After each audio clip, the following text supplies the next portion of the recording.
It's a significant moment when your family marries into a new circle. But becoming part of the House of Windsor is an altogether different matter. It must be an overwhelming sensation to know that you and your child are going to be forever associated with royalty. What is it like to suddenly find your family intimately within the royal orbit? Is it a dream? It was a total shock when it came. Or a royal nightmare? And I suppose in love. Whatever in love means. Outsiders have struggled to do well when they enter the royal family. Do you ever have disagreements about things? Oh, yes. Tonight, when Fergie met the monarchy, it elevated her family to royalty.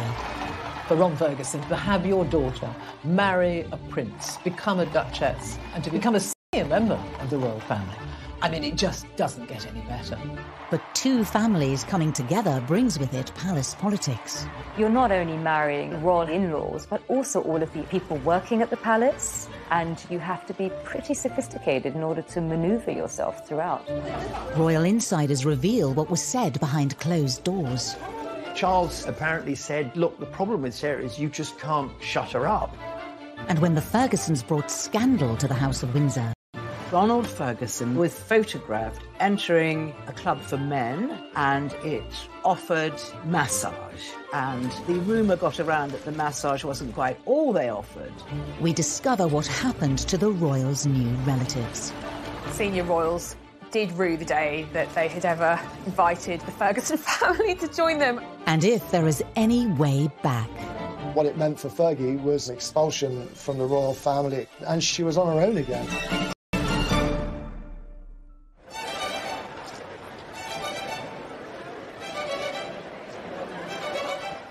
The love affair between Fergie and the monarchy began in the summer of 1985 at Ascot. As the royals prepared to return for dinner at Windsor Castle, an unsuspecting Prince Andrew was about to be set up on a date. Prince Andrew was in the Navy, he was still a bachelor, and I think that the royal family were quite keen for him to settle down. Diana said to the Queen, you know, I think it would be lovely if we could invite Fergie. She's a friend of mine, she's about the same age as Andrew. Both were good time gals and boys, and the scene was set at Windsor Castle with a lot of booze.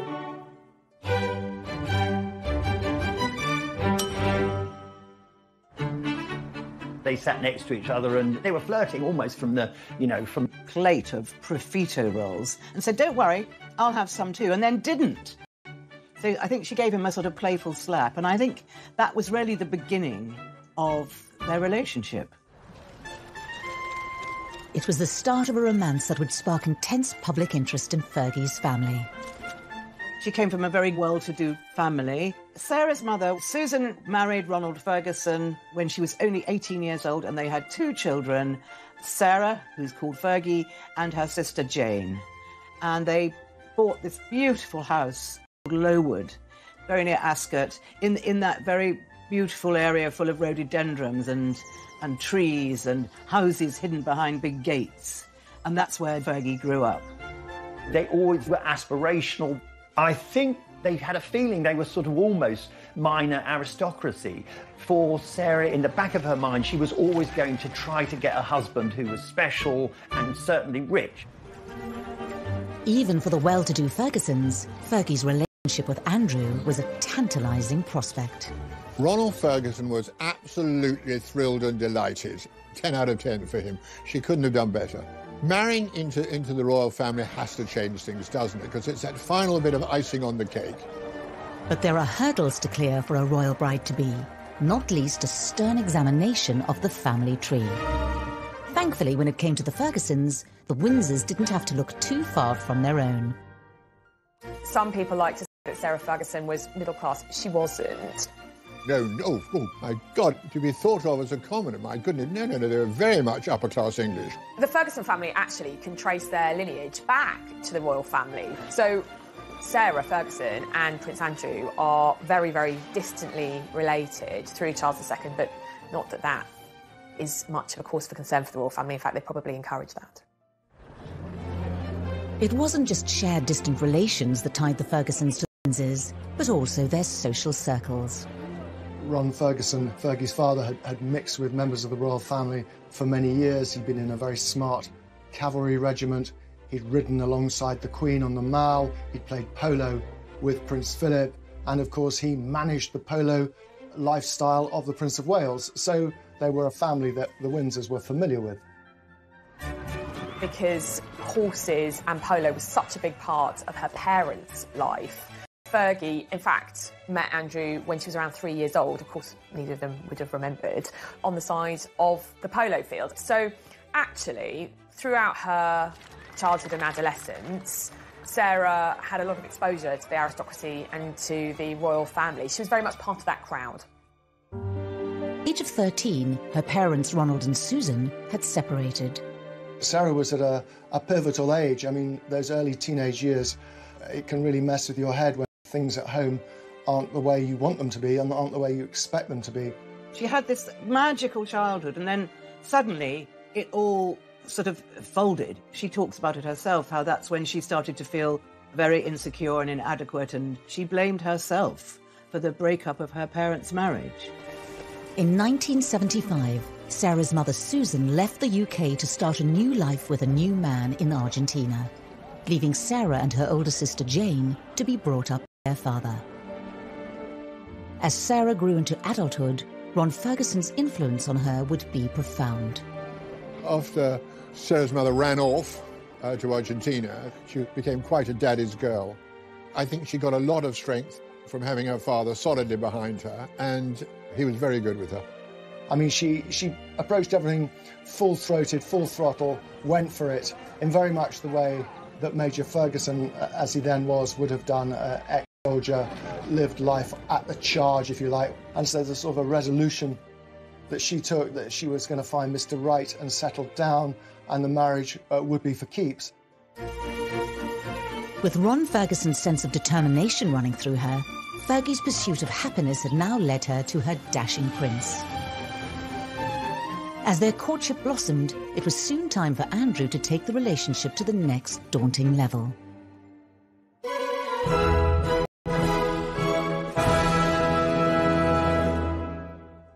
Sarah was invited to Sandringham for a shooting weekend because the Queen always believed that the only way that her children are going to ever get to know anyone is to entertain them in one of the royal homes. Well, I think for Sarah to meet the Windsors is a hugely pressurising point in her early relationship with Andrew, because here you are, you're the outsider coming in. You know that everybody's gaze is on you. Her own mother and father had been to Sandringham for shooting weekends, and obviously they had told her what to do. So she was not completely ignorant of how it was going to work, but she was very nervous. So I think she found herself in that situation feeling, I don't know if they're going to like me. I also want them to absolutely adore me. And all that at once can be a pressure cooker situation for things to go monumentally wrong. And I think in Sarah's case, they kind of did. When she walked into the double sitting room at Sandringham, I think she tripped over one of the Queen's corgis and she spilt her drink. And then in her fluster, she just thought, who are all these people? So after that, I wonder whether, from Sarah's point of view, what she wanted to do was redouble her efforts to really please them and be the perfect person in their eyes. Despite less than royal first impressions, Fergie set about winning over the Windsors by appealing to their interests. She was someone who really threw herself into the pursuits that the royal family value. For example, she learned to drive four in hand, you know, carriage driving, the thing that Prince Philip at that time absolutely loved, and she was pretty good at it. And Philip thought this was extraordinary. She had learned to ride at a very young age, and Her Majesty loves horses, and she liked to ride, and the fact that Sarah could accompany her on horseback was another huge plus. After finding common ground, Fergie's outgoing nature began to charm the Windsors. I think with the royal family, when they're in their personal time, it is a very outdoorsy kind of life that they lead, hunting, shooting, fishing, and she was up for all of that. So her larger-than-life, boisterous, up-for-anything personality very much endeared her to them. So, you know, the stars were really aligning very quickly for Andrew and Fergie because she had such a big impression on his family. Sarah had passed the sternest of royal tests. Her family were up to scratch, and all that remained to unite the Fergusons and the Windsors was for the prince to pop the question. Andrew went down on one knee and he asked her to marry him. She just burst out laughing.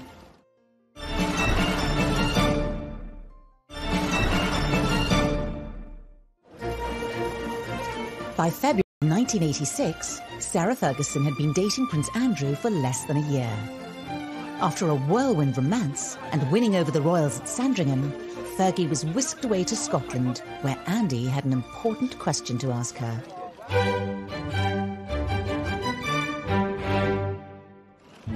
Fergie and Andrew went to spend the weekend with the Duke of Roxburgh at Flores Castle, well, as you do if you're a prince. And during that time and that romantic setting, he went down on one knee and he asked her to marry him. And I think she was so surprised. I mean, she just burst out laughing. She thought, was this all some big joke? You know, because she felt she was so un-princess-like. She wasn't this perfect-looking girl, and she just couldn't believe it could quite happen to her. She said, of course, of course. She was just over the moon. The Fergusons, when they realised that their daughter was engaged to Prince Andrew, I mean, they were, you know, they were ecstatic. They thought this was the most marvellous thing. Absolutely thrilled. On the 17th of March 1986, the announcement that Ron Ferguson had been waiting for finally came. Sarah Ferguson and Prince Andrew were to be married. Do you remember what he said?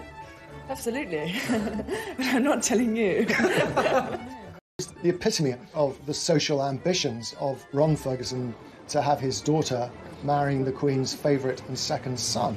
I mean, it put them front and centre of British public life. He went from being, you know, a landowner to being a member of the House of Windsor. And he referred to himself as being a member of the royal family. So, you know, the Fergusons had arrived. Thousands of miles away in Argentina, Fergie's mother Susan was a little more restrained than her former husband in reaction to her daughter's impending nuptials. How do you feel today? Very happy, very pleased. Do you think that something might change in your life from today onwards? No, I don't see any change. Because she went to live in South America, I think that Susan, Sarah's mother, didn't feel that the marriage would change things for her. But it's a curious thing. She was very wary. Although Susan would have been very happy that Sarah was marrying to the royal family, you know, it brings a huge amount of scrutiny. From the minute the news came out that they were going to marry, Fergie was besieged, as every young royal bride is, by photographers and pressmen all over the place. You can't put a foot wrong, both internally within the family and externally with the press and with the public. With the wedding fast approaching and the spotlight firmly on the royal bride-to-be, nothing Fergie did would go unnoticed. A girlfriend rang me, and I remember I was still in bed and said, "You will not believe I've got the most amazing story."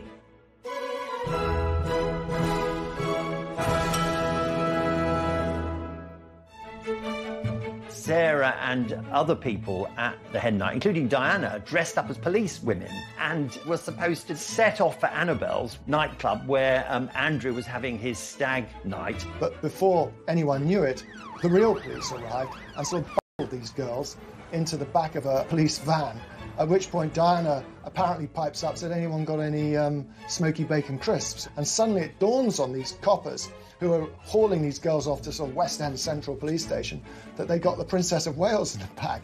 And, oh my God, it's Sarah Ferguson, the royal bride-to-be. Obviously the girls were let out, nothing happened, but the night was still young.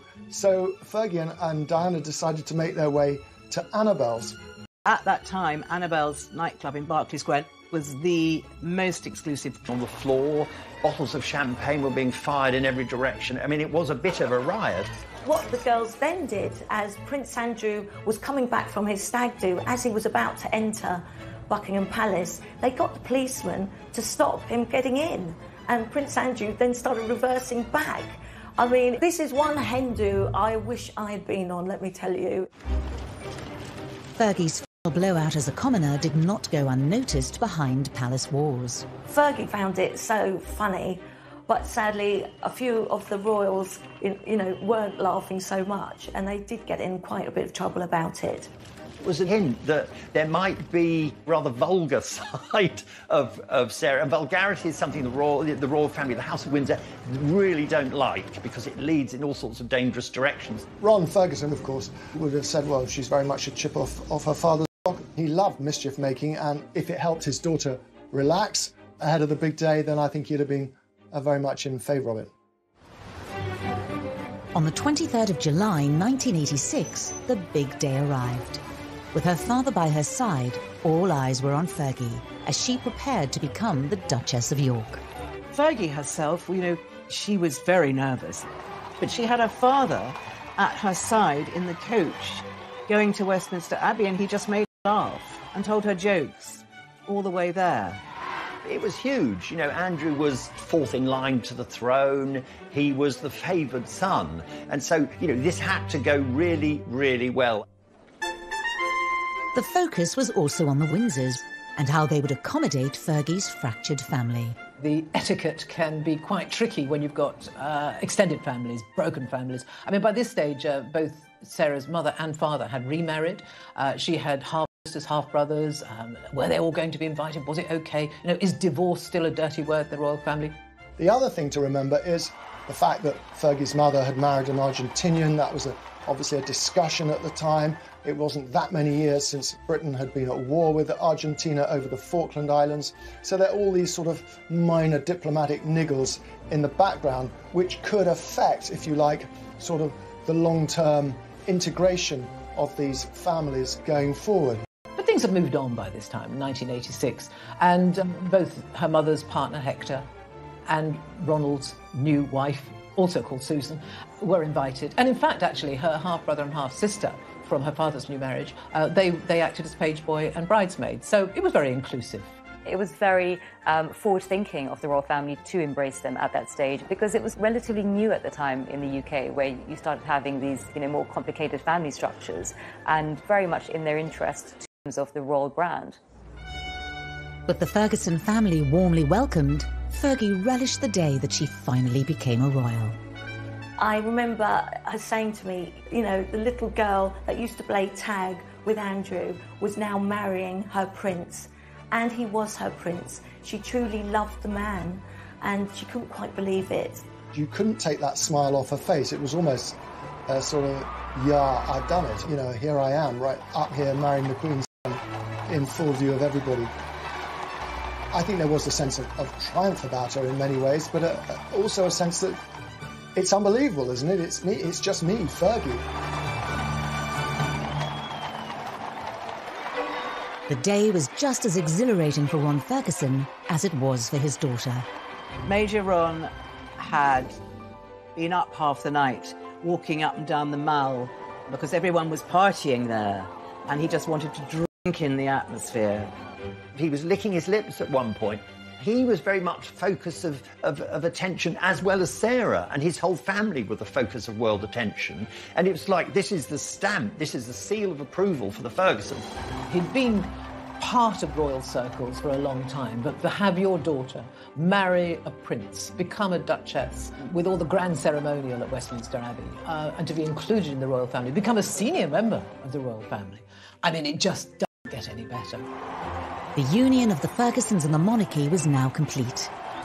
All that was left to seal a perfect day was for the royal couple to make the traditional balcony appearance in front of thousands of well-wishers.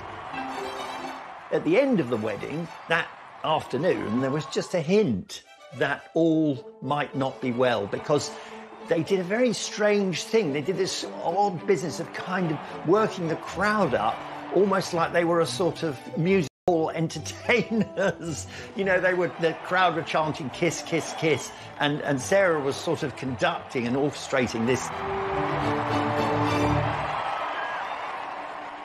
Well, I think there's a fine line between sort of exuberance and sort of being over the top. And Fergie strayed too often into the over-the-top realms. She somehow just didn't know when to sort of throttle back. The senior royals standing alongside There was an uncomfortable feeling about that. Again, the word is, it was slightly vulgar. So, although the wedding itself was good, there was a hint of trouble to come. The honeymoon period was to be short-lived, as the daggers would soon come out for Fergie. Charles apparently said, look, the problem with Sarah is you just can't shut her up. Then her father brought shame on her royal in-laws. Ronald offered massage, and the rumour got around that the massage wasn't quite all they offered. And the Fergusons' royal dream quickly turned into a nightmare. Fergie knew she had to face her mother-in-law, and the Queen was absolutely furious.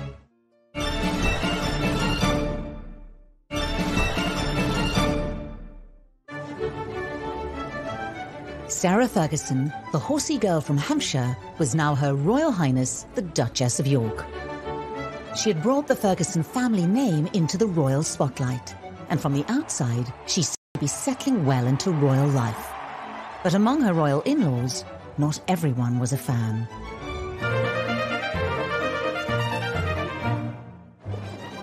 Anne was probably the only senior royal who, right from the start, was very wary of Sarah. I mean, she called her the outsider. One of the problems for Anne was that she was outranked by Sarah, and officially at least, strictly according to protocol, she should have curtsied to Sarah, and that was never going to happen. What had at first seemed, especially to Charles, to Philip, this bright, positive, young thing coming in and sort of adding sparkle was just starting to sort of leak away. Charles apparently said, look, the problem with Sarah is you just can't shut her up. She could be fun some of the time, but just not all the time, because it was giving them a headache. The Queen was the one person who, you know, remained steadfastly loyal and absolutely loved being in the company of her daughter-in-law, far more than she liked being with Diana. Fergie loved dogs, Fergie could ride, Fergie could do everything that Diana couldn't do. Sarah's husband, Prince Andrew, returned to sea, and Fergie had to leave her old life as a Ferguson and navigate the new world of the Windsors by herself. Whenever you marry, you also marry the family to a certain extent. But when you marry into the royal household, it's a completely different level, because all of a sudden, you're not only marrying into the in-laws, but also all of the advisors, the people working at the palace. It's like a huge corporate structure. There are different factions, different agendas, and you have to be pretty sophisticated in order to maneuver yourself throughout. I think she felt quite trapped by the grey men at the palace who didn't like her. I mean, the fact that the Queen was her ally wasn't really enough, because the Queen didn't get involved in the minutiae of Fergie's everyday life. So she was under the control of the palace, and they didn't like her. They saw her as too extravagant, too loud, too flamboyant. In a certain manner. That wasn't Sarah. Sarah was this huge, bubbly personality. People think that living in a palace, wow, how glorious being this princess. She wasn't. It was the reverse. It was very bleak, it was very lonely, and there was no escape from it. Well, both Fergie and Diana fell foul of the system. So, you know, every 20 minutes you've got an appointment and you have to keep that appointment, and you can't be late, and you've got to be dressed a certain way, you've got to speak a certain way, and you've got to deal with things a certain way. And if you step outside of the system, you're in trouble. Despite Fergie's problems within the palace, her place in the Windsor family was strengthened when she gave birth to Princess Beatrice in August 1988, the fifth in line to the throne. So, after 4.5 days, the York family, and now we can call them a family, left the Portland hospital. But who does she look like? Is it her father? Or is it her mother, House of Windsor or House of Ferguson? Well, only you can decide that. Ferguson blood is now part of the royal lineage. It kind of cements that relationship between the in-laws, in this case the Fergusons, and the royals. 2 years later, another baby, Princess Eugenie, joined the York family and became sixth in line to the throne.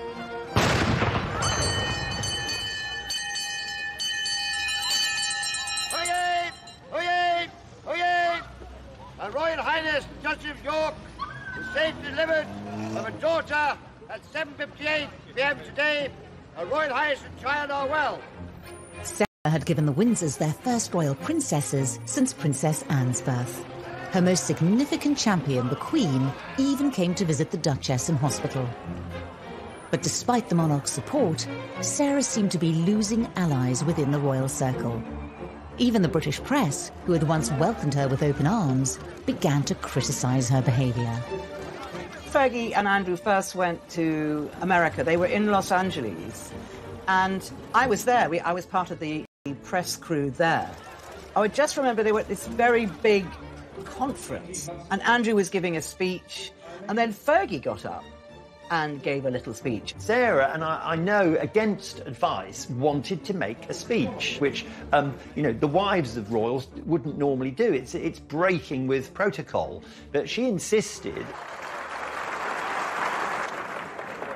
At last, I have the turn to talk. All these men around here. Love you. I'll see you later. That phrase, it was only a joke, but it had a sort of sexual connotation, which is a complete no-no. Same sort of flattering headlines that she'd had up until, in the early years of the marriage. It was wrong. But her father, who stood up for her, and in fact it was one of the things that upset her at the time, was that the monarchy, the institution, were not defending her from these, what she considered to be unfair attacks in the press. But her father did. Although the tide was beginning to turn against the Duchess, it was ironically her father, Major Ferguson, who first brought disgrace into Sarah's new life as a Windsor.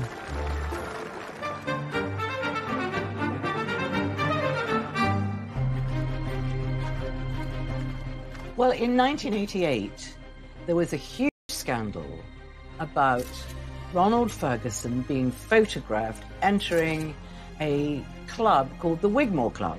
Now, the Wigmore Club was a club for men, and it offered massage. And the rumour got around that the massage wasn't quite all they offered.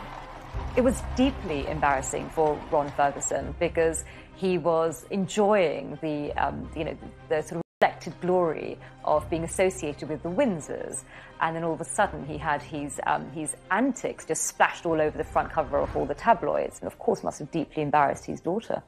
The fallout from this scandal of the Wigmore Club was enormous, because at the time Ronald ran the Guards Polo Club, and he had a very responsible job, but this scandal really besmirched his name. He issued a statement to clarify reports in this morning's newspapers. In it, Major Ferguson said, "I have not been sacked and I have not resigned, but I was not re-elected and was not prepared to accept the alternative position." Prince Philip, who was president of the club, refused to help. He kept asking to meet Philip and his daughter's father-in-law, and Philip refused because of the associated kind of taint. And it's just, you become basically persona non grata. And unfortunately, look, families, we all fall out, we have tiffs and things like that, but when you have a fall from grace like that within the royal family, it takes a very, very long time to be accepted back in, and in some cases, never. Fergie becomes guilty by association. This is your father, this is what he's done, and she almost has to mop up after that particular scandal and redouble her efforts once again to get into the royal family's good graces. Sarah's loyalty to her own family had been tested by her father's scandal. With her new husband, Prince Andrew, often at sea, her loyalty to the Windsors was now also tested. Fergie was and often when Andrew came back from these long stints, his main preoccupation was either golf or watching television, because he was simply too tired to do anything else. And the marriage began to unravel. With Andrew away in the Navy, Sarah's friendships with other men began to be scrutinised. Particularly, she became close with American businessman Steve Wyatt. Fergie's new friendship was revealed in the newspapers when a cleaner found photos of them on holiday, and the press began to ask questions about the Yorks' marriage. The stories claim that the Duchess travelled to Morocco with Mr. Wyatt and met for other holidays, parties and private dinners. A cleaner at Mr. Wyatt's former flat is said to have found photographs of the couple together. The prints have been returned to the Duchess, It wasn't an obvious example of definite proof of infidelity, but, you know, it was pretty close. Typically, the attitude towards extramarital affairs in the upper echelons of society, the aristocracy, the royal families, is that they're tolerated. But I think the sort of cardinal sin is when they are made public and when they are under public scrutiny. It's really the damage that was caused as a consequence of the exposure that was the issue. When the scandal broke and the Queen was made aware of what was going on, I think she did put her head in the sand a bit. I think, you know, the Queen doesn't like moral confrontation, and I think she always thinks, well, a little bit like her mother, that if you ignore something, it just might go away. But the household are the ones that are responsible, and they felt very, very concerned about this. The Duchess was becoming tabloid fodder, forcing the Windsors to take action. After a difficult Christmas at Sandringham in 1991, Andrew and his family were called to a Windsor family summit.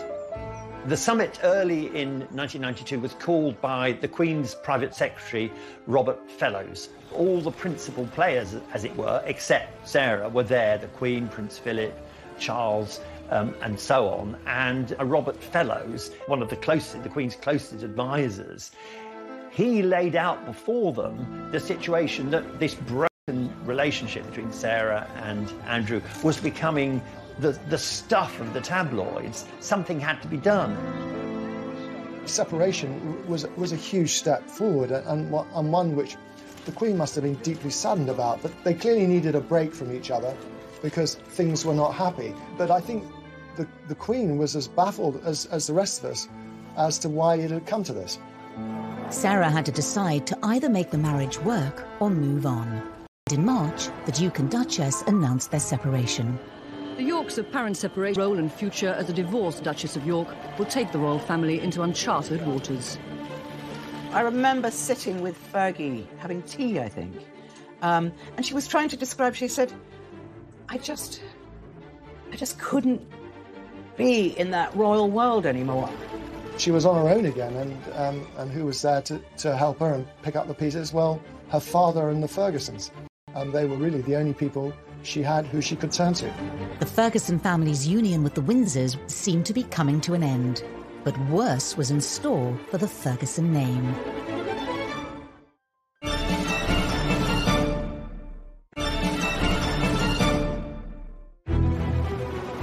In March 1992, after just 6 years of marriage, Sarah officially separated from Prince Andrew.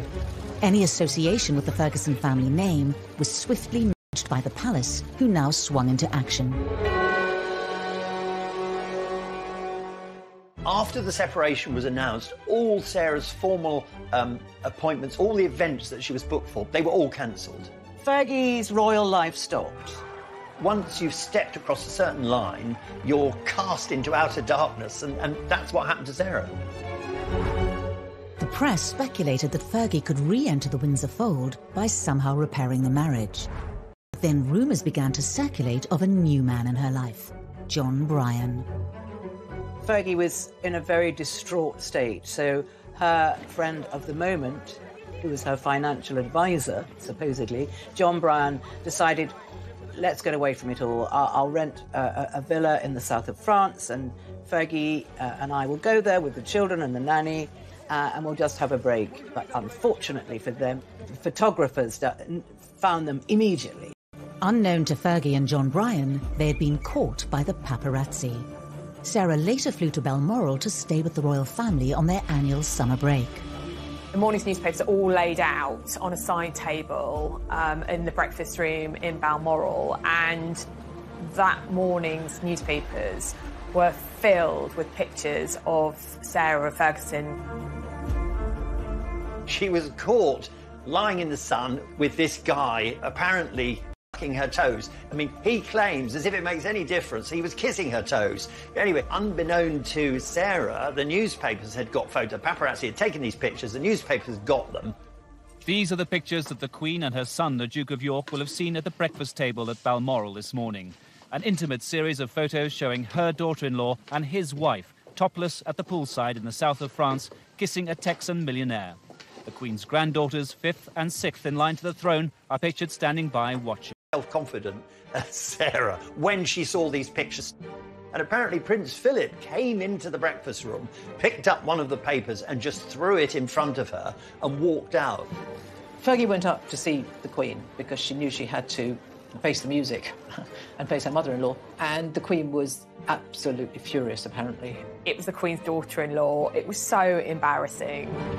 Fergie had shamed the Ferguson and Windsor names and left Balmoral soon after.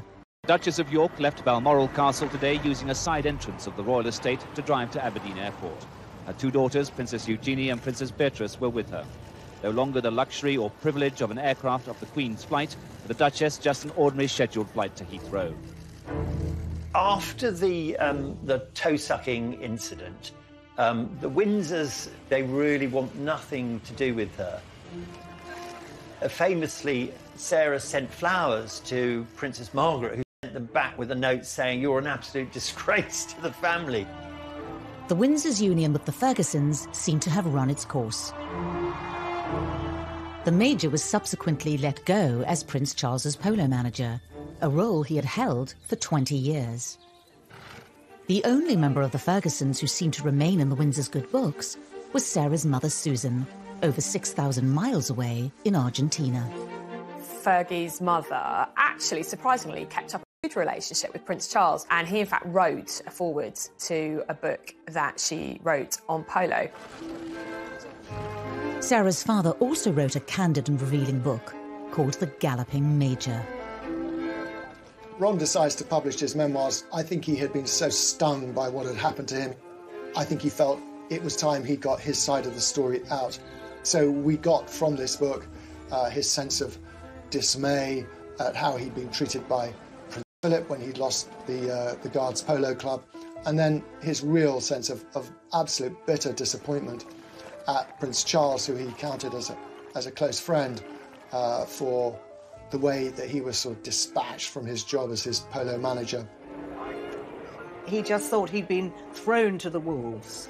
And he was extremely hurt. After all, his grandchildren were royal, and so he was linked to them. But, you know, so I think it was a very sad moment for him, you know, after years of loyalty, that he was completely thrown out. Once you're out in the cold with the Windsors, you don't come back, no. Fergie was out of the royal family, and divorce proceedings began between her and Prince Andrew. But as the mother of the fifth and sixth in line to the throne, she still had to navigate the world of the Windsors. Well, basically, after the breakup of the marriage, the family is incandescent with rage with her, because he feels that she's let down the monarchy, which he has spent his entire life supporting, i.e. his wife, the Queen. And in a few years, Fergie had reduced the reputation of the monarchy to shreds in his mind, and he was absolutely not going to put up with it. And he said to the Queen, "She is not coming here. She's out. I don't ever want to see her again." In the wake of Sarah's divorce from Andrew, the custody of the two Windsor princesses became an issue. The Queen is being advised that a quick and clean divorce is now needed to protect the monarchy itself, as the marriage of her second son falls so publicly apart.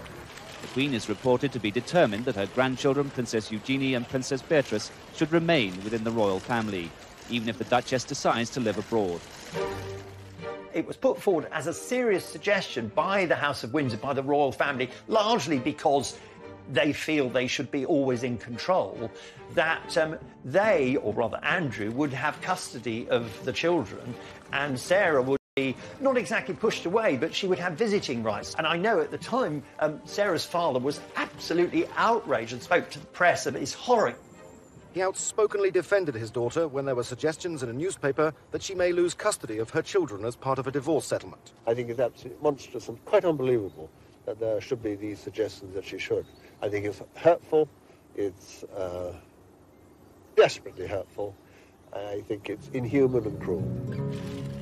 Sarah and Andrew eventually agreed to co-parent their children. But for the two royal princesses, Windsor family gatherings had to continue.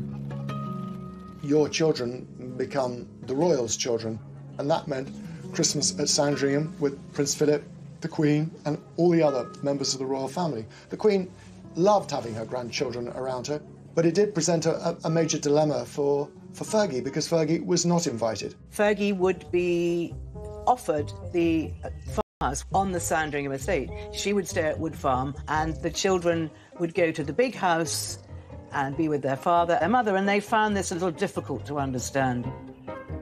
I think it was Beatrice that said to her mother once, "Aren't you good enough for them?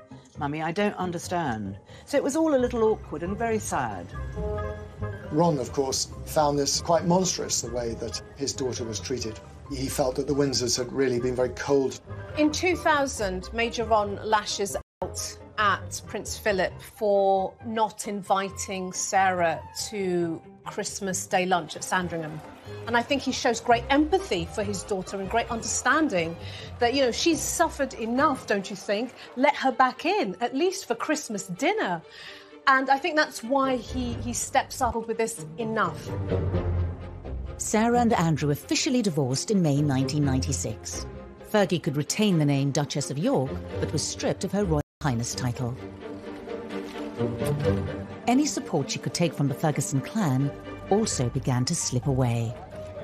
In 1998, Sarah loses her mother, who dies in an accident, and in 2003, she loses her father, and her only sister lives in Australia. So we once again find her in that space where she's isolated, lonely, and cut off, and grieving.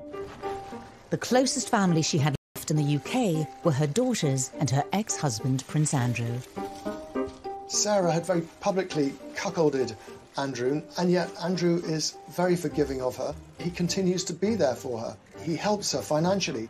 Prince Andrew inherits a royal lodge, the Queen Mother's home in Windsor Great Park. He does it up at great expense, and Fergie pretty much moves in with him and continues to live there. It was baffling to the royal family, particularly to Prince Philip, who could not understand why she was still occupying a royal home. And they were very, very determined to make this one of the happiest divorces you could do. And that's what they did. As Fergie's turbulent history with the Windsors faded, she was slowly and quietly admitted to the fringes of royal life. But in 2010, she was in debt and made a reckless decision, revealed in an explosive undercover exposé. It's £500,000 when you can open doors. New Prince Andrew? Yeah. Is that a deal? Yeah. But the businessman was a News of the World reporter and about to produce a $40,000 down payment. When the money arrives, she looks as though she's crying. The conversation then turns to details of the deal. And then then you open up all the channels, whatever you need, whatever you want. And then that's what, then you meet Andrew, and that's fine. Undercover reporter Mazia Mahmood, dubbed the Fake Sheikh, had posed as a businessman and lured Sarah into a financial sting. At the time, Andrew was the UK's trade envoy. Although there was no suggestion of any wrongdoing by the prince, for Fergie, it looked even worse than the toe-sucking pictures with John Bryan that had effectively expelled her from the royal family. It was considered to be particularly damaging because it was selling the royal brand for the highest bidder. And when that news story came out, it did damage the brand. Offer win tea or coffee or a meeting, you just, show them the money. I don't think the royal family could envisage a worse betrayal than someone selling access to them. Well, I think probably the senior royals did rue the day that they had ever invited the Ferguson family to join them. The Fake Sheikh business was one of the low points in Fergie's life. It looked like Fergie had really gone too far this time and had burnt her bridges with the Windsors for good. Could there ever be a way back into royal life?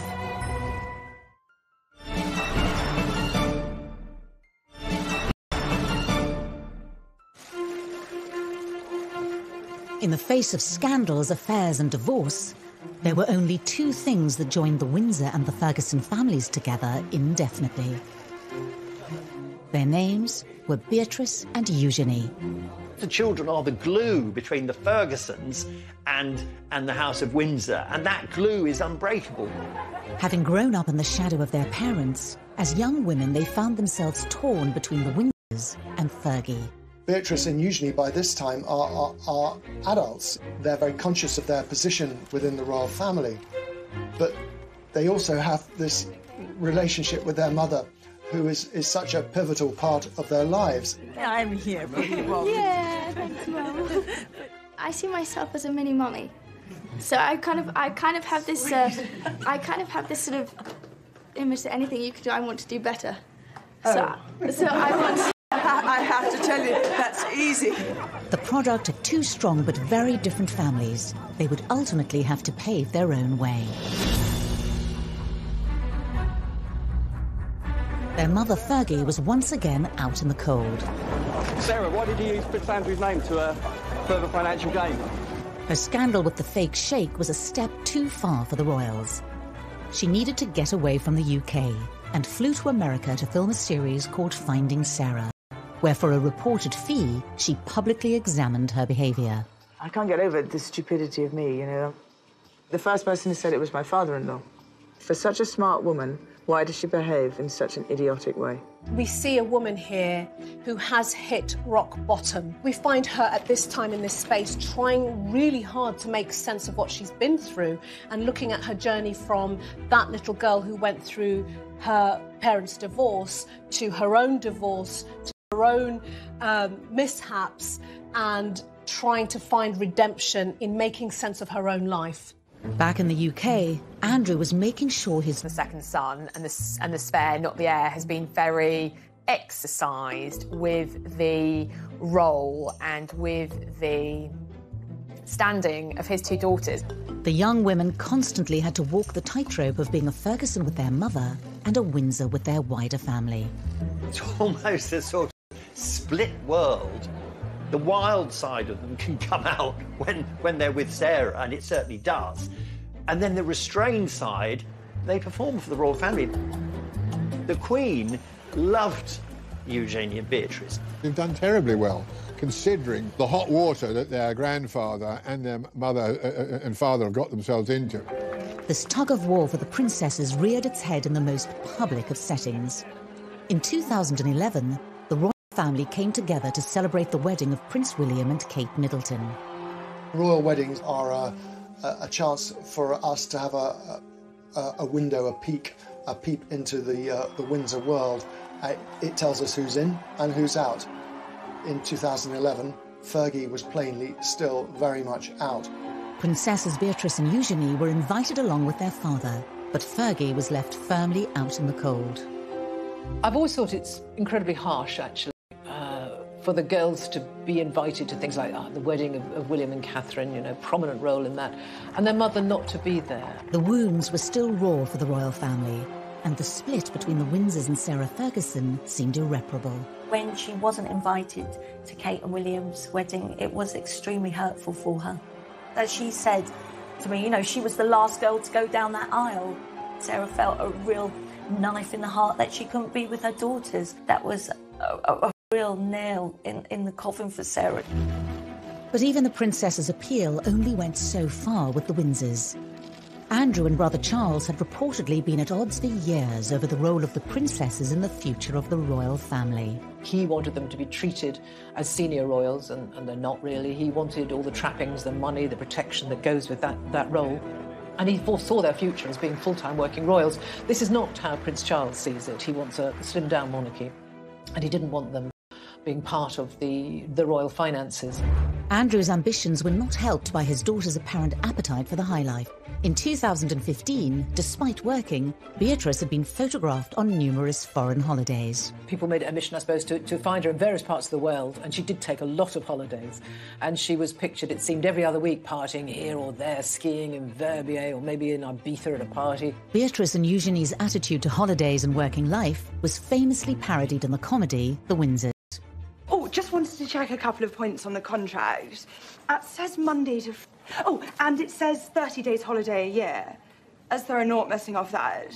There's almost that bias to see them from a much more negative lens. Your mum did that, and that's why you're like that. Your dad behaves like that, that's why you do that. And so I think from their point of view, sometimes it can feel incredibly unfair. The princesses were now going to have to pay their own way. In 2016, it was reported that Prince Charles turned on a written request to the Queen from Prince Andrew. He had asked that the princesses be funded by the sovereign grant. There is a lot of tension now between Charles and Andrew. Andrew has always assumed that his daughters will be funded by the sovereign grant, that they should be, you know, central to what the royal family does, being real working royals, and now they're not going to be. For Fergie herself, there was also a glimmer of hope. After Prince William's wedding, the Queen started cautiously inviting Sarah to some events. She's occasionally invited to Balmoral. She's been to Ascot. I think the Queen is mellowing in her old age. I think very tentatively the Queen is sort of saying, OK, look, we're just going to try this, but if you put a foot wrong, it will all stop again. Then in 2018, there was a thawing of relations. Prince Andrew and his daughters were invited to the wedding of Prince Harry and Meghan Markle. But so too was a new key guest. When Harry and Meghan married, he made it very clear that Fergie should be invited to the formal wedding. Harry was probably using the invitation as a sort of a reconciliation, an olive branch. He knew that Fergie was not popular with some members of the royal family, but he wanted her there because she was important to him and to his childhood. It was seen as a sign that maybe she might eventually be forgiven. The crowd were cheering, and she just couldn't believe that they were all cheering for her. They were shouting, Fergie! Sarah walks in with great assurance. You'd think, you know, she might have crept in by a side door. Instead, she comes in and almost says, look at me, I'm here, I'm great. And for once, she felt welcomed. Fergie was back. Harry was not the only royal getting married that year. Princess Eugenie had her self-found love and was due to marry Jack Brooksbank only months later. It was to be a test of the status of Andrew and Sarah Ferguson in the royal family. Princess Eugenie's wedding to Jack Brooksbank was really the string that pulled Fergie back onto the periphery of the royal family, because she's mother of the bride. There's no way that she couldn't be invited, and I think it was a uniting of the family.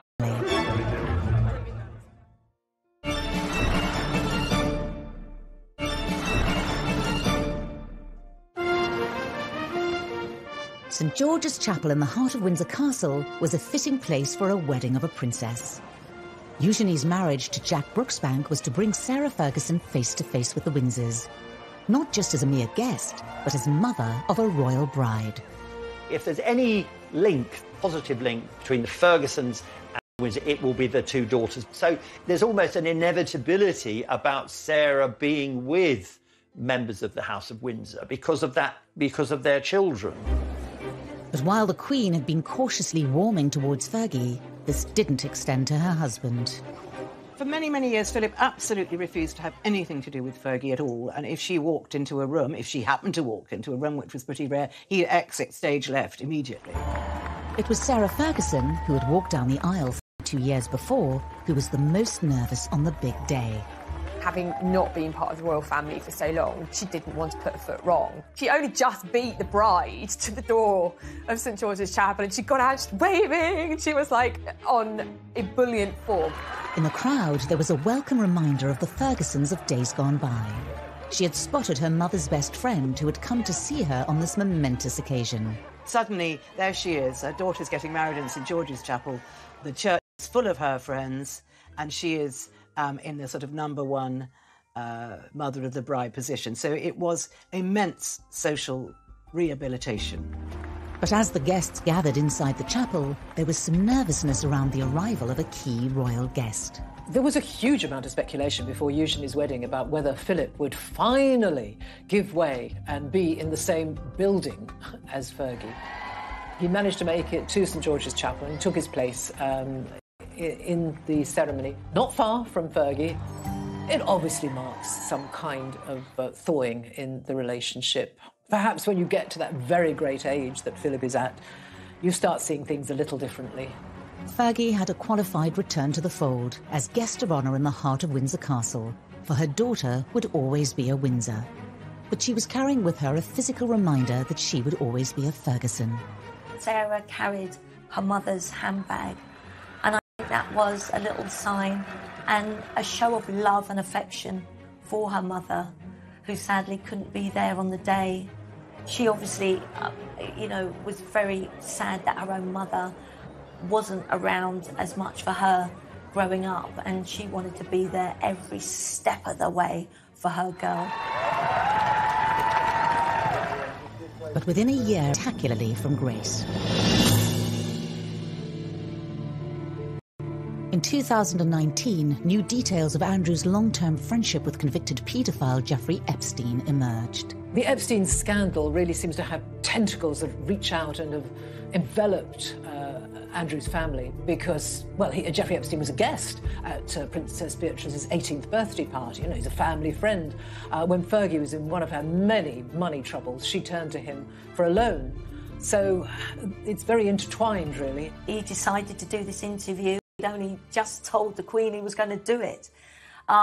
It was the wrong move. Do you regret the whole friendship with Epstein? Now, still not. And the reason being is that the people that I met and the opportunities that I was given to learn, either by him or because of him, were actually very useful. The thing is, he didn't know what to do, whether to do this interview or not. Beatrice actually advised him to do this, thought it would be best if Andrew spoke openly, as honestly as he could, and from the heart. But it just was a total disaster. Just the worst interview I think anyone has seen. It was to be a scandal too far for the royal family and for the Queen. 4 days after he was interviewed by Newsnight, Andrew gave up his royal duties. There's no template here. He can't stop being the Queen's son. He can't stop being a member of the royal family. All he can do is no longer represent or work for that family. The tables had turned. After years of Andrew standing firm in the face of Fergie's scandals, it was now his ex-wife who was supporting Andrew as he found himself distanced from the Windsors. There's this huge loyalty, which I think actually comes from, Fergie's side of the family. This great loyalty that their father instilled in them. It's a very strong trait in Fergie and the two children. 2020 was to be a new era for the family. For Fergie, none of her family were any longer working royals. She's carved out her own career. She goes from project to project now. I mean, her latest project is writing, or co-writing, a Mills and Boon romantic thriller. Sarah has taken to Twitter to reach an audience for her debut novel, promoting it in what looks like a home video. Follow your heart, but do you dare? Lady Margaret, she loves to ride side saddle. She's strong, she's rebellious, she's courageous. It's based on a long-distance Ferguson family relative, someone who wouldn't conform to society with red hair. I wonder who she will attract the ire of the royal family, who she has really worked hard to get back and integrate herself in. It may not only be in fiction that Sarah Ferguson is thinking about romance. Fergie and Andrew's close relationship has fueled rumours that they could retie the knot. Will Sarah and Andrew marry again? Will they remarry? Never say never, that's what I say. I'd love it if they did. I think the girls would love it. Whether they will or not is another thing. But much water has passed under the bridge since the heady days of 1985. With the Windsors, even moments of reconciliation will never mask the fact that for Fergie and Andrew, things will never be the same again. I think Andrew and Fergie are the most married divorced couple that I know of, but real marriage? No, not a chance in hell. She doesn't want to get back into the straitjacket of royal life. She wouldn't be accepted anyway. There's no place for Fergie. As Fergie, Prince Andrew and the princesses look to the future, the Ferguson name may not hold the same power as it did. I think now it's Andrew and Fergie, really, who are the royal outcasts. I would suspect that the royal family are rather hoping that Andrew and Fergie will sort of quietly fade away without any more embarrassments. One thing is for certain, in royal circles, Fergie will never be forgotten. Fergie would never be free of the Windsors. The Windsors were never going to be free of Fergie. However much some members of the royal family and maybe the establishment and maybe the grey men at the palace may want to permanently distance Fergie from the monarchy, it won't happen because those two royal princesses are the bond between the Fergusons and the royal family. They really do bring the royal family together, and that is thanks to Sarah, because she's been the most wonderful mother to these girls. They will remain in the public eye. They will remain of public interest. And so that bond will never be severed.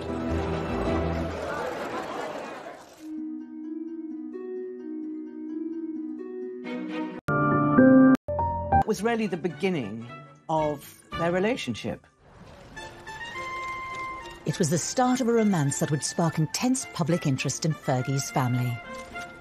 She came from a very well-to-do family. Sarah's mother, Susan, married Ronald Ferguson when she was only 18 years old, and they had 2 children, Sarah, who's called Fergie, and her sister Jane.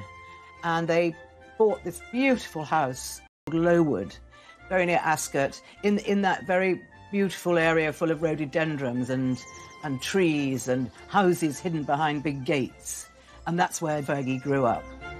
They always were aspirational. I think they had a feeling they were sort of almost minor aristocracy. For Sarah, in the back of her mind, she was always going to try to get a husband who was special and certainly rich.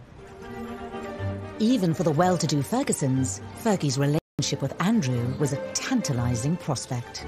Ronald Ferguson was absolutely thrilled and delighted. 10 out of 10 for him. She couldn't have done better. Marrying into the royal family has to change things, doesn't it? Because